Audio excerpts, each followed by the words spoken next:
ఇంకెరోజు అయితే 4వ తేదీ జూలై నెల 2024 గురువారం. ఇంకెరోజు మనం మంగళ మార్కెట్లో టొమాటో రేట్లు ఏ విధంగా పడుతున్నాయి మనం ఎవరిలో తెలుసుకుందామండి. నేనుతో పోల్చుకుంటే దిగుమతి ధర తగ్గిందా లేదా పెరిగిందా వేటని ఎవరిలో తెలుసుకుందామండి. తెలుసుకునే ముందు ఇంకా మన ఛానల్ సబ్స్క్రైబ్ చేసుకోలేదా, ఇంకెందుకు కావాల్సిన ప్లీజ్ లైక్ ప్లస్ సబ్స్క్రైబ్ చేసుకోండి. మీకు పక్కనే రైట్ సైడ్లోనే సబ్స్క్రైబ్ బటన్ అయితే కనిపిస్తూ ఉంటుంది. మీకు కుడి చేతి పక్కలో రైట్ సైడ్ బటన్ అయితే ఉంటుంది. సో మన ఛానల్ ఏమన్నా కొత్త వాళ్ళు ఎవరైనా చూసా అంటే వెంటనే లైక్ ప్లస్ సబ్స్క్రైబ్ చేసుకోండి. ఇంకా విషయానికి వస్తే దిగుమతులు అయితే ఏమాత్రం అయితే తగ్గలేదు, కానీ ఇంకా దింపే బండ్లు చదువుకి ఎక్కువ ఉన్నాయి, వెయిటింగ్ లిస్ట్లో అయితే ఉన్నాయి. సో ప్రస్తుతానికైతే number 1 top and top quality అయితే వేశారు. సో ఇప్పటివరకు వేలంపాటలో ధరలు ఒకసారి చూసుకుంటే ప్రస్తుతానికి అయితే క్యాన్ పిఎస్ఆర్ మండి వేలంపాట్లు జరుగుతున్నాయి. అలాగే ఎంఆర్టీవీఎస్ వరుసగా 3 మండీలు జరుగుతున్నాయండి ప్రజెంట్ వచ్చేసి. సో ప్రస్తుతానికి క్యాన్ పిఎస్ఆర్ మండీలో నెంబర్ 1 క్వాలిటీలు అయితే పడ్డాయి.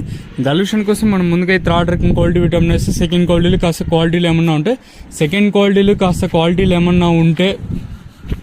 మనకి 7, 50, 60, 70, 90, 8, 10, 20, 30, 40, 50, 60, 70, 90, 1000 రూపాయల వరకు అయితే సెకండ్ రకం క్వాలిటీలో అయితే వెళ్తాండి. 950 వరకు ఈ సెకండ్ క్వాలిటీలో అయితే వెళ్తాండి. ఇంకా అలాగే నెంబర్ 1 అలాగే ఫస్ట్ క్వాలిటీలు ఉంటే 950 ఇంకా 1000, 11, 12, 1200 రూపాయల వరకు అయితే అంగళ్ళ మార్కెట్ టాప్ అయితే జరిగింది. 950 ఇంకా 1200 రూపాయల వరకు అయితే అంగళ్ళ మార్కెట్ టాప్ అయితే జరిగింది. సెకండ్ క్వాలిటీలు ఉంటే 650 ఇంకా అంటే 950 వరకు, ఇంకా నెంబర్ 1 టాప్ అండ్ టాప్ క్వాలిటీలు ఉంటే 950 పైన 1200 రూపాయల వరకు అయితే వెళ్తూ ఉన్నాయి. మ్యాక్సిమం వీలైతే లైవ్ వీడియోస్ ఇస్తాను, లేదంటే మళ్ళీ కూడా వాయిస్ ఇచ్చేస్తాను. మ్యాక్సిమం వీలైతే లైవ్ వీడియోస్ అయితే ఇచ్చేస్తాను, మీరైతే చూసి అయితే ఎంజాయ్ చేయగలరు.